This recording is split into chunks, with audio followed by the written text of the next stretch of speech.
मुश्किल नहीं है कुछ दुनिया में, तो जरा हिम्मत तो कर। ख्वाब बदलेंगे हकीकत में, तो जरा कोशिश तो कर। नमस्कार दोस्तों, मैं हूं सुनील और स्वागत करता हूं आपके अपने यूट्यूब चैनल विद्या बुक में। तो दोस्तों, क्लास 10th की मैथ्स की सीरीज में हम एक्सरसाइज 1.1 के क्वेश्चन नंबर 3 में पहुंच चुके हैं और हमारा टारगेट है कि हम मैथ्स के अंदर 100% मार्क्स अर्जित करें।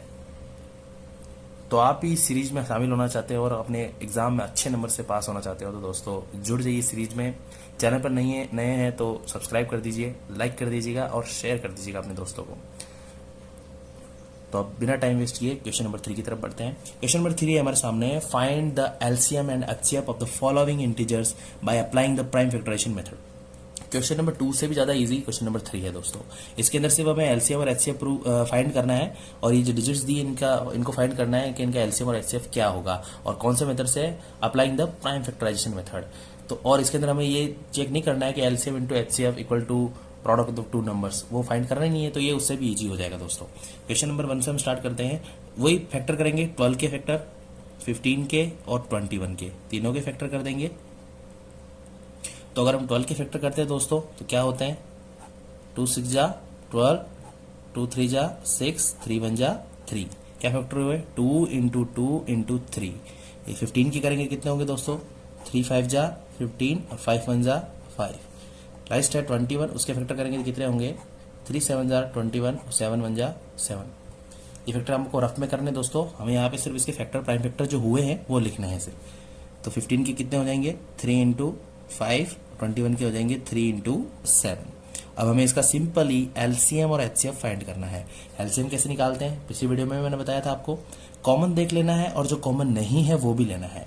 अगर जो कॉमन है तो वो हाईएस्ट कितनी बार लिखा गया है वो लिखना है और जो कॉमन नहीं वो भी लिख देना है। तो हमें देख रहे हैं 2 जो इसमें है वो और किसी में नहीं है, फिर भी लिखना है। और कितनी बार लिखना है, जितनी बार इसमें लिखा है, 2 बार लिखा गया है। 2 इंटू 2 लिख दीजिएगा। 3 कॉमन है, एक बार सबके अंदर है, एक बार लिख दीजिए। 5 और 7 क्या कॉमन नहीं है, फिर भी इनको भी लिखना है। 5 इंटू 7 लिख देंगे।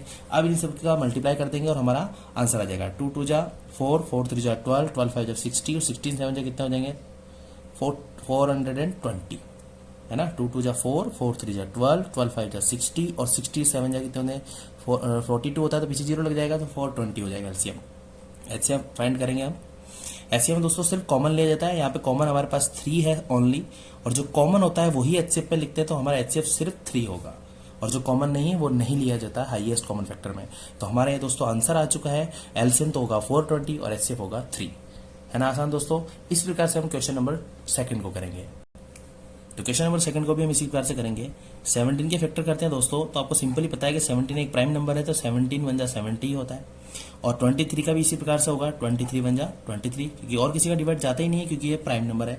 29 का करते हैं तो ये भी इस प्रकार का होगा, 29 1 जा 29। सभी के फैक्टर हुए जो लिख देंगे हम। तो 17 के फैक्टर क्या हुए दोस्तों हमारे सामने, 17 इंटू 1, 1 लिख सकते हैं ना, तो साथ में 17 इंटू 70 नहीं भी लिखोगे तो भी चलेगा, कोई दिक्कत नहीं है।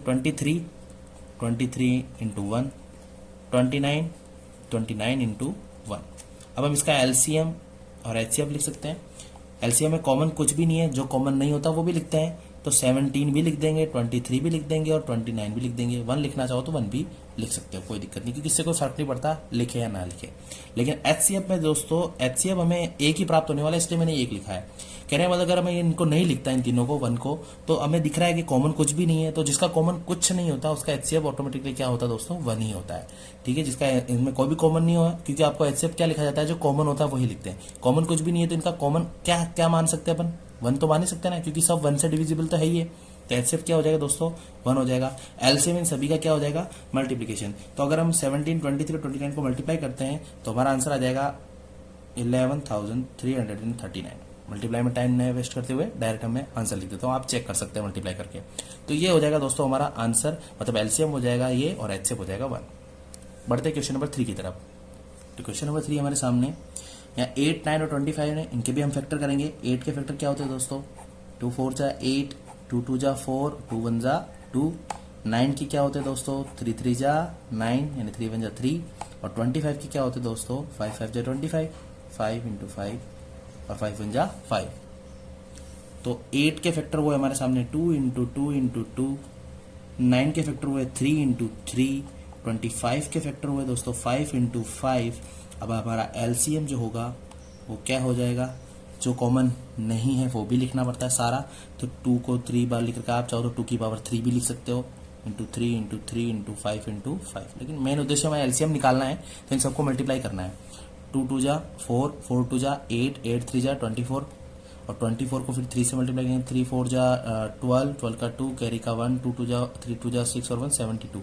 मतलब मैंने 23 को दोस्तों 3 से मल्टीप्लाई किया, यहाँ पे 4 लिख देंगे, और 3 4 जा कितना होता है 12, 3 2 जा 6 और 72 आया ना। और 72 को फिर किससे करेंगे, 5 से, अगले डिजिट से। इसको मैं 5 से मल्टीप्लाई करूंगा तो 5 2 जा 10, 7 5 जा 35 और 1 36, 360 आया। इसको मैं 5 से मल्टीप्लाई कर दूंगा दोस्तों, तो कितने आ जाएंगे 0, 5 6 जा 30, 30 का 0, कैरी का 3, 5 3 जा 15, 15 और 3 कितने हो जाएंगे 18। तो 1800 मतलब 1800 हमारा एलसीएम हो जाएगा। इन सबको मल्टीप्लाई कराया, ये आंसर आया दोस्तों। अब एचसीएफ हम निकालेंगे इसी तरीके से, पर एचसीएफ में हमें देखना है कि इसमें कोई भी चीज कॉमन है ही नहीं, तो जिसका कोई कॉमन नहीं होता उसको कॉमन क्या होता है दोस्तों 1 मानना है। एचसीएफ हमारा 1 हो जाएगा, तो यही हमारा आंसर हो जाएगा दोस्तों। एलसीएम तो हो जाएगा 1800 और एचसीएफ हो जाएगा 1। आई होप दोस्तों ये तीनों क्वेश्चन नंबर 3 के तीनों पार्ट हमें समझ में आ चुके होंगे। तो दोस्तों मैं मान के चल रहा हूं कि आपको ये तीनों क्वेश्चन अच्छे से समझ में आ गए हैं। तो एक क्वेश्चन मैंने आपके लिए लिया है कि find the LCM and HCF. ये जो नंबर दिए हैं इनका आपको सेम तरीके से प्राइम फैक्टराइजेशन मेथड से ही इसका एलसीएम और एचसीएफ फाइंड करना है। उसका आंसर आप कमेंट बॉक्स में जरूर लिखिएगा।